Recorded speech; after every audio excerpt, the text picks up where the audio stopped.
Hello, everyone, and welcome to the Art of Creation show. I am your host, Rebecca Boswell, and we are engaged in this series on love. February, they say, is the month of love. Why it's not every month, I'm not sure, but we might as well at least start the conversation in February and see where we go from there. Today, to help talk with us and tease out some of the different nuances of what is even possible with all of the energies that we try to pack into one little word called love, we have the beautiful Desiree DuMonde, and she is going to talk with us today on love and desires. So she is a world-renowned opera singer, artist, writer, and certified facilitator of both Access Consciousness and the body of work called Right Voice for You that facilitates voices, beings, bodies, all of the things into full expression and being the blast, as she likes to not only say, but also be in the world. So without further ado, Desiree, it is amazing to have you here. Thank you for joining us and welcome. Thank you for having me. It's always fun to be on your show. Ah, yes. Oh, that's right. So for those of you who have been following along with gosh, I think, yeah, we're season 9 right now. So I'd have to look back to see exactly which season you already came and chatted with us, but we will put the link to that episode in the show notes. So if you saw it and you want to see it again, or if you missed it and you want to see it for the first time, you will be able to do that. So welcome back, I should say. And so just to start this conversation, right? Like I get that there's the world of energy, and then there's also the world that we try to create in order to, create enough of a reality where two people can think that they're at least on the same page with things, right? So we have these things called words, and they're these incredibly little signposts that kind of vaguely point at some really big things, like love, right? We use this word love, and it can mean so many different things and encompass so many different energies. And it can also, the word itself, have a lot of meaning that has nothing to do with the actual energies of love. So just for the sake of this conversation, we can change it, the second we're done with the show, but for the sake of this 10 seconds, as we start with this conversation, what are we, like, where are we beginning this conversation on love? Like, what is love for just right now? Yeah, well, I don't know about you guys, but love, like you said, has so many different connotations and energies that it acts. So as soon as someone says, I love you, just recognize how many energies it activates, and it doesn't necessarily have anything to do with what they intended and what they meant. So we get lost often, especially in relationship. And since it's February and we're addressing relationship and whatever that relationship be, we spend a lot of time trying to express or be something that you're trying to say with I love you, that leaves you and the recipient, or vice versa, in a mass confusion. So oftentimes I was like, do you really want to know what I have to say about love? Yes. Love is one of the biggest confusion points. It's actually the intention behind it, obviously, is some kind of communion, some kind of expression of gratitude and communion and creation. What happens, though, is we don't have as many words, and we haven't designed and voiced what we truly mean when we say I love you. So more often than not, I work with people who I find are dynamically confused by trying to love someone and trying to hold on to this vague confusion of what that is and what it means when they love them in return. And it's like holding something that's slipping out of your hands all the time, and there's not a lot of presence in that. There's not a lot of engagement in that. So what I always like to start with, since it's an interesting thing, we desire something that might sound like love, But what we actually desire are possibilities and creations with other people. And then rather than maintaining the communication and the communion of creating together, we slip into the confusion of trying to hold on to whatever we vaguely decided I love you is. Yeah. Almost like if we could sort of do an inventory, an energetic inventory, and tap into, okay, so if I take out all of the judgments, if I take out all of the expectations, if I take out all of the projections, if I take out all of these different layers, what's there? Yep. And then maybe we'd actually have some sense of whatever that like cosmic fascia is, right? That sort of binds us in a way that can have such greater sense of communion and, you know, love, whatever that is. Mm-hmm. So go ahead. Yeah, no, I just loved that first and like cosmic fascia. Yes. Okay. So there's something there that I like to talk about a lot, which is how often do you have someone who's willing to be grateful for you as is, as you are, for what you truly be, not for what you're becoming or presenting yourself as that fits what they think you ought to be for them. So we mold ourselves into what we think the other person desires of us, and then we get stuck in that, and you're stuck playing this role that works for them.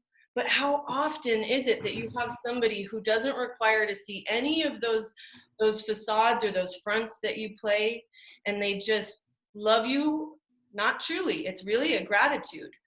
They have a gratitude for you and a presence for you, good, bad, and the ugly, as is, as you truly be. Yes. So how often does that necessarily occur? And when we say I love you and we buy into the way that this reality does love, whether it's with family or romance or whatever, we get stuck because we find a niche that works for mom, that works for boyfriend, that works for husband, that works for wife. We find this niche and then we're stuck in it. Meanwhile, your life is evolving and you're changing and you're still trying to stay what that is because you don't want to threaten their comfort zone, which is anything but love.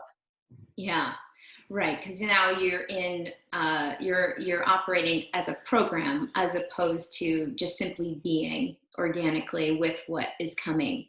So you've used the word desire now a couple different times. And so, you know, I asked you that big gangly question of what is love? So I have to also ask you from your point of view, right? Because when I feel like like when we talk about desire, right, especially around Valentine's Day or whatever, like it tends to come up around the form of love that we equate with lust or maybe even sexuality or romance, or right, this like I have this deep desire, and it's, you know, it has sort of a seedy underbelly, I feel like a lot of times with how people perceive it. But every single way that you have just used the word desire, and you've done it now a few times, what you're pointing out with that word is very different. And so can you share with me what you perceive or what you get about desire and the conversation that we're actually having here? Oh my gosh, absolutely. And it's always a funny joke on me that my name means desire. And for many years I was confused by what that might be evoking, because that seedy underbelly is not actually true. That's the insanity of not perceiving the gift that desire truly be. And what desire truly be is an awareness of a possibility in the future. Mm-hmm. So when you perceive something that you desire, it's something that you know is possible, that would be fun for you, that would create more. And the thing about desire is people get stuck forever desiring because they keep their desires in the future. Mm. Now, this is what desire truly be. They're awarenesses of possibilities. So the joy of it, it's so perfectly set up the way you asked this. It's like, how does it get better? Because in this reality, love is right and desire is wrong. Love is right, which is a confusion, that doesn't have any clarity or real genuine awareness of who and what is. Mhm. And desire is made wrong and made into this sexuality and insanity that has nothing to do with the gift that it is, which is the awareness of possibilities that you could then begin to engage and create with yourself or with someone else. So I like to present a completely different possibility for people in the relationship with themselves first and foremost, and in relationship with anyone, whether it's your spouse or kids or whatever you're really interested in turning on and turning up, that your desires are whispers from the universe. And these are like little twinkles and little stars that you get to feed on. You get to feed on. I have goosebumps now. It's like, oh wait, I'm not wrong for desiring X, Y, or Z. So now what would it take to create that? And would this person like to create it with me? And how much fun could we have engaging possibilities as a relationship, or better yet, in Access, they say creationship. Yeah. But when you're playing with your desires are turned on, and your activation and engagement with yourself and with others, now that is way more interesting to me than the confusion and lack of clarity that love is. Yeah. So it's like it's a curious wonder. A desire is like the whispers and the sparkles that keep you in the curious wonderment of creating something new and fresh all the time. Yeah. Well, and again, that's, living in presence, right? That's actually being present and living here and now, and in the awareness of what actually is. And I love this, you have described what you do as, you offer tools for invigorating joy, right?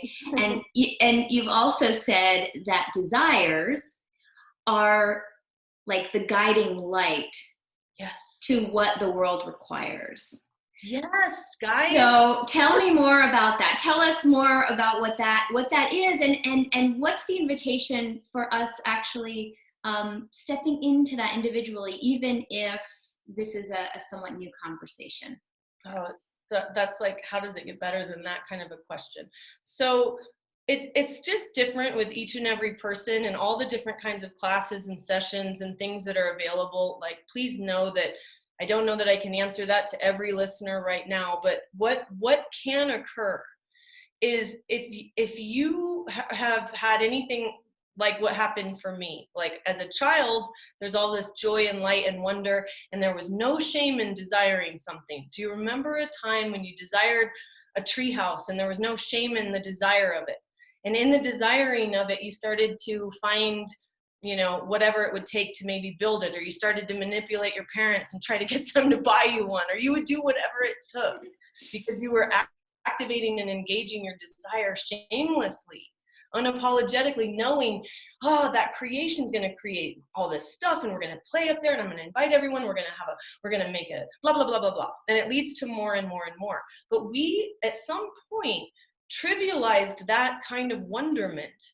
That became not adult enough, that we needed to define what we were choosing. We needed to have a linear plan and take care of things. And so there's this point in time, and it's different for all of us, when desire is a trivialized source of creation. So when was that for you? And if you want to explore, whether it's with private sessions, with Right Voice for You classes, with Foundation, with anything in Access, or with me just in any way, or anyone out there who's interested in this, I just happen to devote my life to it, is finding ways with each individual person where they can reclaim what that energy was like, and how creative it was, and how activating it was to manifest and actualize things. So it's pragmatic magic. It's something that in this reality people are like, no, you've got to figure it out, have your pros and cons, have your plan, have your outline, have your agenda. And yes and no, maybe for some parts of your life, but everywhere that you threw desire out as a creation source for money, for physical body changes, for healing, for relationships beyond this reality, for levels of peace that I didn't even know were possible. So I don't know if I really answered the question suddenly. Yeah, no, it's great. It's great. And you know what as you're speaking, what's kind of bubbling up for me again, you know, we're just gonna sort of use these words loosely to hopefully, you know, have a useful tennis match, right? where people are actually like, oh, I kind of see where this is going. Um, um, the desires, it's almost like, and you used the word whispers before, but it's almost like they are the whispers of the authentic, and I hesitate to use the word self, because I mean, we could have a whole conversation about, you know, self and how that's sort of the shell over the top of everything. But for this purpose, we'll say self. But it's like if you're gonna access or your truth, or, you know, whatever you want to call like that knowing, that you know, right? Which I might also offer as being what the love is. Like if we're actually looking for where love is and what love is and how to tap into it, at either psychologically, philosophically, or energetically, and all of the other ways, it lives in that place, in that space, which is really everywhere, but you can find it there. You want to say something? Yeah, it's just so beautifully stated right there, because yeah, it's like whispers of the universe, but better yet, you're saying self, and it's an acknowledgement. It's an acknowledgement that those desires are you knowing something. Mm-hmm. It's not that the desires are from some alternate source, like trying to show, you know, twinkles of magic at you. It's your knowing lighting up inside of you. And that's self-regard. That's the honoring of what you know. And when we were kids, and maybe not all of us, but I know for me, I didn't hesitate on what I knew. It wasn't until I was trained that maybe I needed to learn better and grow up and learn how the adults do it, you know? But there's this self-honoring and regard in recognizing your desires or your knowing. Mm-hmm. And if you are willing to let it be that much fun again, you and the universe, and the way that energetically starts to engage quantum entanglements and the thread of interconnection, holy Moses, you may not have problems anymore. Well, then what would we do? the love, you know what I love about that? Right. Is that it activates the verb, because this isn't a one-time shooter. It's not like, oh, I did it once, so therefore I love me, or I love is an active verb, which must always be in loving. And when you're willing to know and have your knowingness, that's wow, I have a lit up bunch of desires, and which one would I like to choose and activate, and who could I play with that wants to create that? Then you're in loving. Yes. It's like a perpetual motion machine, right? Like the more that you move, the more that you move. And it is that thing. It's funny because, you know, when I'm just looking at this with like how the word desire is usually used, it's almost like desire lives in the world of the ego, right? And it's more about the looking at the tangible world from an individualistic perspective, and this like I'm gonna, right? Right. And then when we take it into this different context, we're actually saying there's no, it's the release of the ego. It's a release of the constructs that are created by that ego structure, whatever you want to call it, tapping into the knowing, which is the being, which is actually simply a drop in the ocean of everything, which is actually the love. Yes. Right? Like the soup of love. Well, this is where it's great to just remind people out there, whether you've had, you know, conversations with Access Consciousness, or if this is totally new for you, one of the greatest gifts was just having this clean sweep of like, wait a minute, there's the way that people do things here, and then there's what you know. And desire here, like you said, desire here, oftentimes I'll have clients and they say, I don't even know what to desire. And so if they give it a shot, they start thinking of ideal scenarios or images that look like other people. Yeah, it must be a house, it must be a car, it must be this person, it must be, right, money. Like trying to get your life a little more right. It's either a desire is either a secret sin, or it's where you're trying to get life more right. When actually, what if desire is something that is that childlike wonder and those whispers, and what if love is actually the engagement of you, honoring you and listening to you and paying attention to that more quiet space that has a volume and a resonance of change and possibilities that far surpasses whatever you are trying to do in a linear way, because linearity in and of itself is insane. Yes. It's as insane as refusing your desires.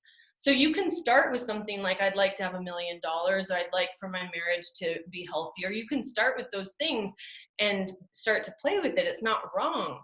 But the more you play in the question, your desires actually take on a whole new language. And I love that segue. I love. I'm happy to use the word. And if people even get a slice of what I'm pointing at, then awesome. How's it getting better? So language segueing into, okay, and how can we use our voice, right? That can be the sound coming out of my head. And there can be other expressions of voice. How can we engage? Well, it's even first, like, how can we perceive our voice? And then how can we engage with that voice? And then how can we express that voice more in the world towards this possibility of love and accessing what is possible? Well, I would first like to just, whenever that kind of question comes up, is first acknowledge everywhere that you do. So the main thing that I love to remind, whether people are coming to work with me as singers or speaking out loud, or speaking in front of crowds, or maybe just on whatever, composure, confidence, having a presence, and I can say so many things about voice, because it's not just this talking thing, and yet it is that as well. But it's how we show up in the embodiment that we are, how we walk, how we talk, how we move, how we're willing to be here. So your voice is really your willingness to be here as you. And my friends, you are indeed much more congruent with your desires than your definitions. So there's a lot of people who've defined. Can you say that again? Yes. Can you just please say that again for everyone? So you're much more congruent with your desires than you are your definitions. So we have people who say, well, I'm a wife, I'm a mom, I'm a teacher, I'm 46, I am, and all of those are definitions that have nothing to do with who you truly be. Mm-hmm. And who you truly be is that sparkling, twinkling, constant, desiring creature who likes to engage possibilities and bring them to fruition. So whether you're like, no, that's not me, I bet you it is. I bet you it is. So with your voice, there are so many amazing places that we can go, whether it's in a single session or in classes or an ongoing work, or it's not really work, it's a play of allowing yourself to embody what you would like to truly gift, share, and be here. And that is not a defined thing. It gets to change, and it gets to adjust, and it gets to be adored and cherished. And one of the main reasons why we don't allow ourselves that malleability and self-expression is because we cut it off somewhere to maintain love with someone or something. The job that we love, or the partnership that we love. Parents that we wanted to please at a young age. I mean, there's so many variables. It's amazing that we even exist past a certain age. There's variables upon variables, and all these kinds of things that keep us from even just the willingness to stand there for 1 minute in silence and just energetically be you. So if there's something, some people, this is so abstract, I can't even know, there's nothing there, this is like, artsy fartsy, nothing, that's just like, bleh. Well, it is quite spacious, but it isn't nothing. So in something like a Right Voice for You class, we get to spend 3 days doing all kinds, having conversations, shifting the energetics, having an aggressive, soft presence with the things that have been holding you back, or where you feel locked. Like if I be that part of me, it's gonna, and we get to change that and express it, and you start to release into more of you. As far as working with me with singing or speaking, we get to work weekly or bi-weekly or whatever you want to do, to just have a space where you get to flex your magnificence. And your magnificence is not where you get it right. It's not where you suddenly sound great and you're like, rock star. Your magnificence is your gallant courage to give it a shot, to just try some expressions, move a certain way, talk a certain way, let yourself relax into a peace. Many people don't even allow themselves the peace of silence in their body because they think they have to keep talking, and they think they have to keep thinking, and they think, which is the problem. So your voice, if you're really interested in resonating your symphonic brilliance, whether that's with how you sing, with how you speak, with how you touch people, with how you smile at the cashier at the grocery store, if you're interested in symphonic brilliance and letting yourself be here, then you want to start with, wow, everywhere that I'm judging me and holding myself down, I'd like to explore that and start unlocking that. I'd like to release myself. So I often say, we're sort of like captive tigers and lions and parrots, and we're all these magical creatures who are captivated, convicted to some degree by what we don't think we can express. So you just get to set yourself free, and it's much easier than you think, and it shows up in ways that you would never imagine, that you would never imagine possible. And it's not like it's a vulnerability that has a softness and an honoring of you. It's not like a 12-step kind of program where you're having to strip yourself down or whatever your life has been. This is an inclusion and an intimacy with you. And when you have that, and you have loving with you, and you're willing to have your desires and not make them wrong, and you come out of the polarity and insanity of this reality, you're like, oh, wait a minute, I can play. My life can be living. Yeah. And what I recognize from, over 10 years of doing this kind of work or playing with people in energetic and coaching and just interpersonal capacities, is there's a direct correlation of what we are willing to be with ourselves and what we are willing to be with others and out in the world. So the deeper I'm willing to go into the space of love, honoring, gratitude, and intimacy in all its different forms, the more that I'm willing to go there for myself and with myself, the more that I can do that out in the world. And so this whole thing is really about, like, if we're going to talk about self-love, right, or whatever, it's like, what if all the places where we chase externally to try to find happiness, to try to find love, to try to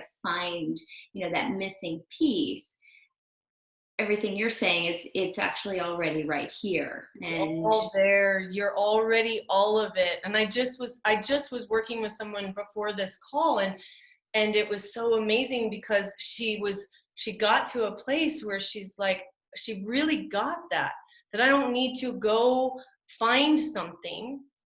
It really is all here. So what it became was an undressing of all of the lies and all of the barriers and all of the things that just don't allow her to be like, boom, I love to be here. I enjoy being curious with what I would like to do today. And it's not happy like, hey, I'm happy now.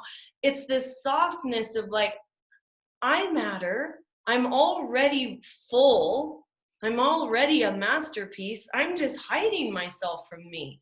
Now, trying to figure out because, why, and understand it all, that goes a lot faster with Access Consciousness, where we can get to the energies and shift it energetically. And then if you want to sing while you're doing that, whether you think you're a singer or not, you can sing and vocalize, and people hold a single tone sometimes, and trillions of years worth of pain or frustration or suppressed anger finally just bursts out of their body beyond talking. Mm-hmm. Yeah, releasing from the body, where sometimes, we can't do it through the mind for whatever reason. So, and I've witnessed these classes, and of course I've been in sessions with you, and it's brilliance. Before we close today, how can people find you? I mean, we have your website we can go to. It's in the show notes, releasingstudios.com. And what about classes? Where are you going to be? How can people sign up? What's the deal? And I know you also have a special offer, so maybe you can share that too. So Releasing Studios is the bedrock of where you can find me. All my classes and everything will always be up listed there. Sessions with me, scheduling. So my sessions are all available online. You can be anywhere in the world. We just schedule and we meet in private online meetings. And if I'm in somewhere near you, then we can work in person. And that's all sessions, everything that's available. And my classes will always be updated and listed. Right now, what I wanted to offer, so there's that. You can also find me on accessconsciousness.com under the facilitator profiles. Just search Desiree DuMonde, and that will also have up listings or updated listings of classes.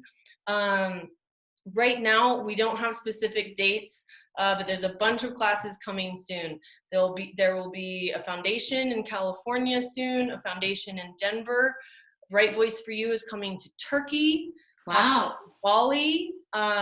We have Germany. We've got a whole list of places, so we're selecting dates, and I wish that they were all set in stone today, but maybe by the time you're listening to this out there, these will be listed.